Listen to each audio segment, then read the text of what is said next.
Pada tanggal 15 Agustus 1945, Kaisar Hirohito memerintahkan penghentian permusuhan terhadap sekutu.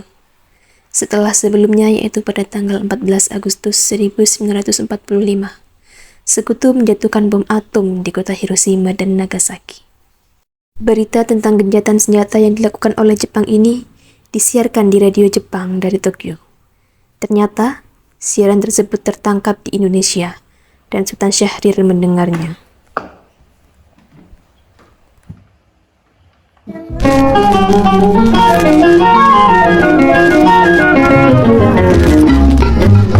Received this afternoon a message from the Japanese government in reply to the message forwarded to that government by the Secretary of State on August 11th. I deem this reply Saya harus memberitahu semua orang. Apa kalian sudah mendengar negara Jepang? Belum, Bung. Apa yang jadi negara Jepang? Aku dengar sekutu menjatuhkan bom di Hiroshima dan Nagasaki. Oleh karena itu, kita harus segera memproklamasikan kemerdekaan. Benar itu, Jepang sudah tidak ada wewenang di negeri ini. Setelah mendengar berita kekalahan Jepang, Khairul Saleh segera merencanakan pertemuan dengan anggota golongan muda lainnya untuk membicarakan masalah proklamasi kemerdekaan. Pertemuan ini dilangsungkan di Jalan Pegangsaan Timur, nomor 17, Jakarta, pukul 8 malam. Teman-teman sekalian, apakah kalian sudah mendengar kekalahan Jepang? Kawan, dari mana engkau tahu tentang itu? Barusan, saya dan Sukarni bertemu dengan Syahrir. Ia mendengar siaran radio Jepang yang mengatakan atau mengumumkan tentang gencatan senjata itu. Berarti negara kita sekarang dalam keadaan vacuum of power. Saya mengumpulkan kalian semua di sini untuk membahas masalah itu. Kita harus memanfaatkan situasi ini untuk memproklamasikan kemerdekaan. Tepat sekali. Untuk itu kita harus segera membagi tugas. Bikana dan Khairul Saleh akan pergi ke rumah Bung Karno untuk memberitakan berita ini. Saya, Bung Darwis dan para pemuda lainnya akan merebut kekuasaan dari Jepang. Kediaman Soekarno, Jalan Pegangsaan Timur nomor 56, Jakarta, pukul 10 malam. Terjadi perdebatan serius antara golongan pemuda dengan Soekarno. Kita harus memproklamasikan kemerdekaan sekarang, Bu. Ini buat Amelku. Seretlah ke pojok sana. Kamu potong malam ini juga. Kamu tidak perlu menunggu esok hari. Tapi, ini saat yang tepat, Bung. Jepang sudah kalah oleh sekutu dan tidak ada kuasa di negara ini. Mengapa harus menunggu? Masyarakat sudah banyak menderita karena penjajahan ini. Jepang adalah masa yang silam. Belum lagi, Belanda tidak untuk menguasai negara ini. Jika Anda tidak setuju dengan perkataan saya dan mampu menopang kekuatan Anda sendiri, mengapa datang pada Soekarno dan untuk memproklamasikan kemerdekaan? Apakah kita harus menunggu janji Jepang untuk memerdekakan bangsa ini? Kita bisa, Bung. Kita harus bangkit dan memproklamasikan kemerdekaan sendiri. Mengapa harus menunggu janji manis itu? Jepang sendiri bahkan telah kalah dalam perang sucinya. Kekuatan sekeliling ini tidak akan mampu untuk mengalahkan armada Jepang. Coba kau perlihatkan padaku, mana bukti kekuatan yang diperhitungkan. Bung, semakin cepat kita memproklamasikan kemerdekaan, semakin cepat kita mengakhiri penderitaan ini. Inilah yang ditunggu-tunggu bangsa kita, Bung. Baiklah, tapi berikan kami waktu untuk berunding sebentar. Kemudian, para anggota golongan tua yang berada di kediaman Soekarno langsung membicarakan permasalahan tersebut. Bagaimana ini? Para pemuda menuntut untuk segera memproklamasikan kemerdekaan. Tapi kita tidak boleh gegabah. Semua ini harus direncanakan dengan sempurna agar tidak terjadi dengan hal-hal yang tidak diinginkan. Saya setuju. Menurut saya, yang terpenting sekarang adalah menghadapi sekutu yang ingin menguasai negara ini. Sebaiknya dibicarakan lagi pada sidang PPKI 18 Agustus yang akan mendatang. Lalu bagaimana pendapat golongan pemuda? Apakah kita abaikan saja? Ya, apalagi mereka masih muda. Pikiran mereka masih terlalu pendek. Kita harus merencanakan dengan matang. Kalau tidak, bagaimana jika semuanya berantakan? Baik, Bung, semuanya sepakat.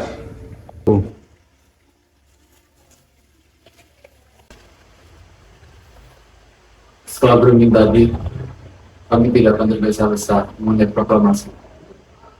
Hal ini dapat dibicarakan dalam sidang PPKI. Dengan berat hati mendengar keputusan tersebut, para pemuda pun meninggalkan kediaman Soekarno. Tetapi mereka tidak putus asa. Mereka pun menyusun strategi bagaimana membujuk Soekarno dan Muhammad Hatta untuk memproklamasikan kemerdekaan sesegera mungkin. Akhirnya, mereka memutuskan untuk mengasingkan kedua tokoh itu ke Rengas Dengklok, agar terhindar dari desakan pemuda dan pengaruh Jepang di Jakarta. Assalamualaikum. Waalaikumsalam. Ada apa saudara datang sepagi ini? Kami bermaksud membawa Anda dan Soekarno untuk ikut kami ke tempat pengasingan. Apa? Tempat pengasingan? Apa yang saudara maksudkan? Ya, kami akan membawa kalian untuk diasingkan agar terhindar dari bentrok antara rakyat dan Jepang. Baiklah, kami akan ikut. Sebaiknya Ibu Fatmawati dan anak Anda ikut serta, Bu. Soalnya ini juga demi keselamatan mereka. Baiklah, saya akan ajak mereka. Hilangnya Soekarno dan Muhammad Hatta secara misterius pagi itu menimbulkan kepanikan di kalangan para pemimpin di Jakarta. Peristiwa ini baru diketahui oleh Soebardjo pukul 8 pagi. Entahlah di mana mereka sekarang. Dan aku akan menjamin keselamatan mereka sampai kembali ke Jakarta. Dan aku akan menjamin kemerdekaan esok paginya. Akankah Anda bersumpah untuk itu? Kamu bisa percaya kepada aku, nak. Baiklah, kami akan menunjukkan tempatnya di Rengas Dengklok. Hei, nak. Maaf, saya Pak. Iya, kamu. Tolong antarkan kami ke Rengas Dengklok. Baik kalau begitu naiklah. Maafkan kelancangan kami, Bung. Ini semua demi keselamatan Anda. Kami ingin membicarakan tentang masalah proklamasi kembali. Bukankah hal tersebut sudah kami katakan? Masalah kemerdekaan dapat dibicarakan dalam sidang PPKI. Mana jika perkataan Jepang tentang kemerdekaan Indonesia hanya janji manis belaka? Apa yang akan Anda lakukan? Apakah akan selamanya menunggu janji itu, Bung? Kita harus memproklamasikan kemerdekaan sekarang juga. Demi rakyat yang sudah bertahun-tahun terbelenggu penjajahan di tanah air mereka sendiri. Mereka berhak bebas. Sekaranglah saatnya. Tenang saudara sekalian. Mari kita bicarakan dengan kepala dingin tanpa ada ketegangan, oke? Saya mengerti tentang perhitungan Anda mengenai masalah proklamasi ini. Tapi kita belum mempertimbangkan semuanya dengan matang. Tapi saya percaya kita bisa bangkit dan memanfaatkan situasi tersebut. Kesempatan tidak datang dua kali, Bu. Apa yang mereka katakan benar adanya, dan saya setuju dengan mereka. Tapi, apakah kita bisa? Apa kita mungkin melakukan ini semua? Tentu saja bisa, Bu. Tentu saja bisa. Asal kita berusaha, kita pasti akan menemukan jalan keluarnya. Baiklah, saya setuju. Kita akan memproklamasikan tanpa ada campur tangan dari Jepang. Pada pukul 5:30 sore, rombongan dari Jakarta tiba di Rengas Dengklok untuk menjemput Soekarno dan Muhammad Hatta.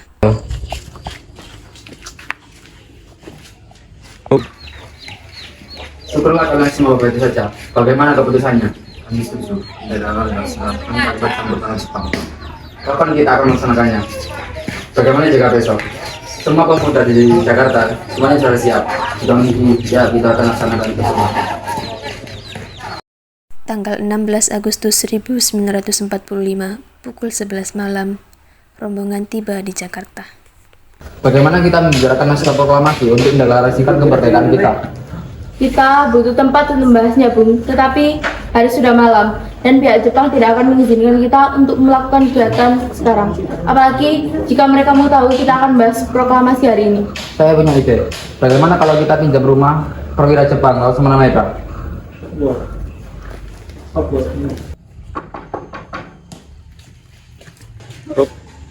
Selamat sore, ada apa, Bung? Maaf menunggu Anda sore ini. Kami perlu tempat untuk merencanakan kemerdekaan Indonesia yang akan dilangsungkan esok hari. Benarkah itu? Kalau begitu, tutuplah. Saya turut gembira mendengarkan kabar ini.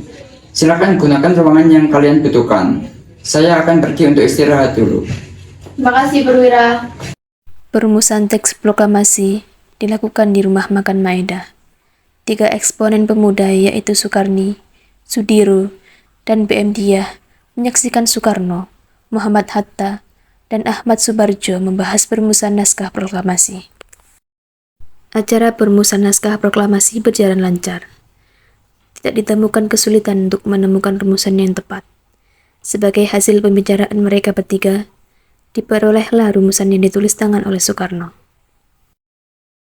Pada tanggal 17 Agustus 1945, pukul 4 pagi, dibacakanlah rumusan naskah proklamasi untuk yang pertama kalinya di depan para hadirin yang berada di rumah Maeda yang langsung disetujui. Namun, kemudian timbullah persoalan tentang siapa yang akan menandatangani naskah proklamasi.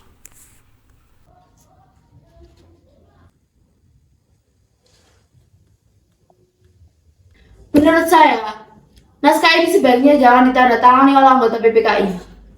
Memangnya kenapa? Lantas siapa yang akan menandatanganinya? PPKI kan lembaga buatan Jepang. Kita sudah berjanji untuk memproklamasikan kemerdekaan tanpa campur tangan Jepang. Adakah dari kalian yang punya pendapat untuk menyelesaikan masalah ini? Bagaimana kalau yang menandatangani naskah ini adalah seluruh hadirin saat ini, seperti Amerika yang menandatangani teks deklarasinya? Jangan, kita tidak boleh meniru. Kita harus berbeda dari bangsa lain. Lalu, bagaimana Bung Karno? Karena semua ini berkat jasa-jasa Indonesia, berarti atas nama bangsa Indonesia. Saya setuju, dan saya punya usul. Yang menandatangani naskah ini cukup 2 orang saja, yaitu Anda dan Bung Hatta sebagai perwakilan bangsa ini. Bagaimana? Usul yang bagus. Bagaimana para hadirin? Kami setuju. Nak, tolong ketik proklamasi ini, jaga baik-baik teks ini. Baik, Bung.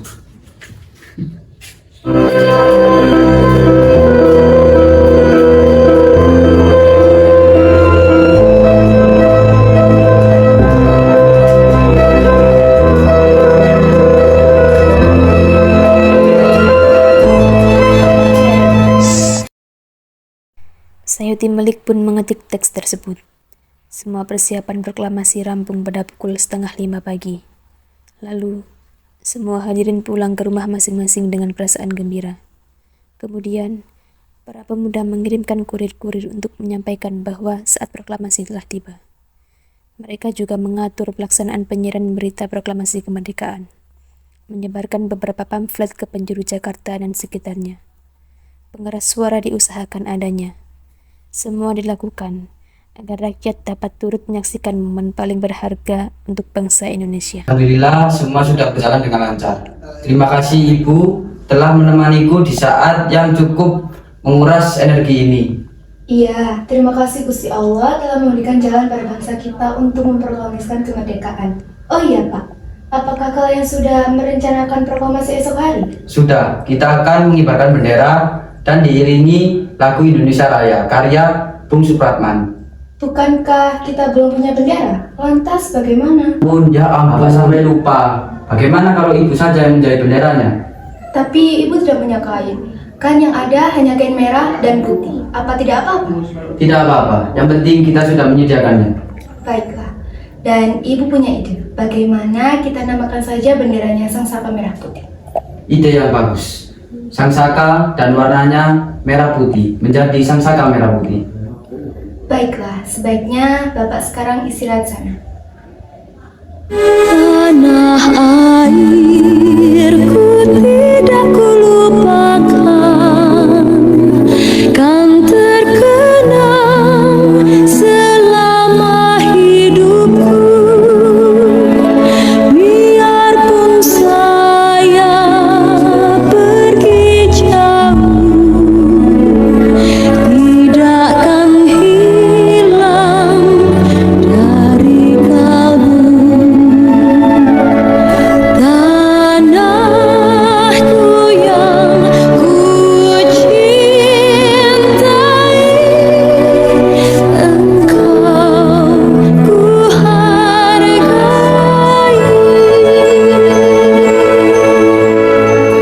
Sesaat sebelum upacara dimulai, Timothy, tolong kibarkan bendera ini sebagai tanda kejayaan bangsa ini. Baik Bung, saya akan menyuruh anak didik saya untuk mengibarkan bendera ini. Kalian, jaga baik-baik bendera ini, karena kalian mendapatkan kehormatan untuk mengibarkan bendera ini. Persiapkan semuanya di lapangan, karena ini pertama kalinya dalam sejarah Indonesia. Siap Komandan, kami tak akan mengecewakan Anda.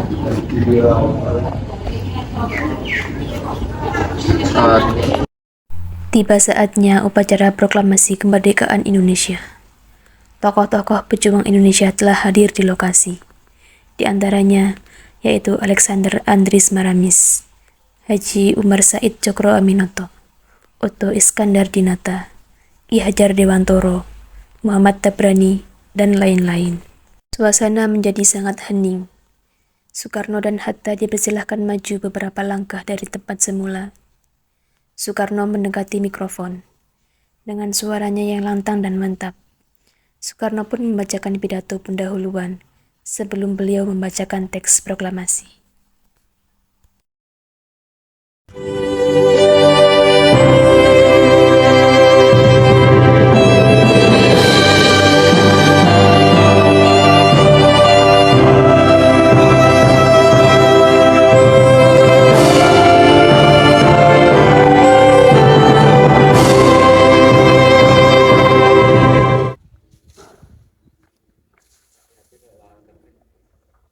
Saudara sekalian, saya telah meminta saudara hadir di sini untuk menyaksikan peristiwa maha penting dalam sejarah bangsa kita.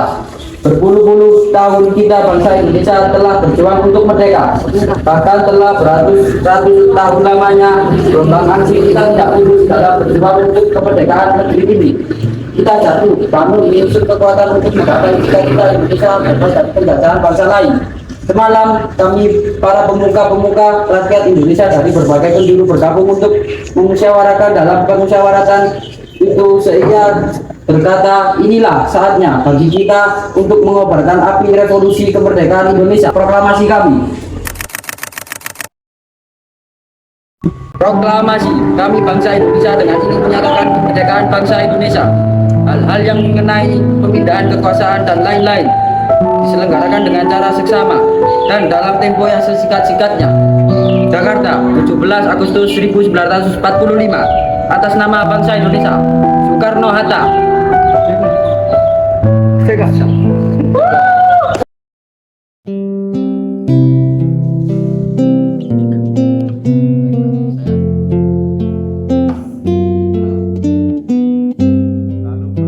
Kelompok 1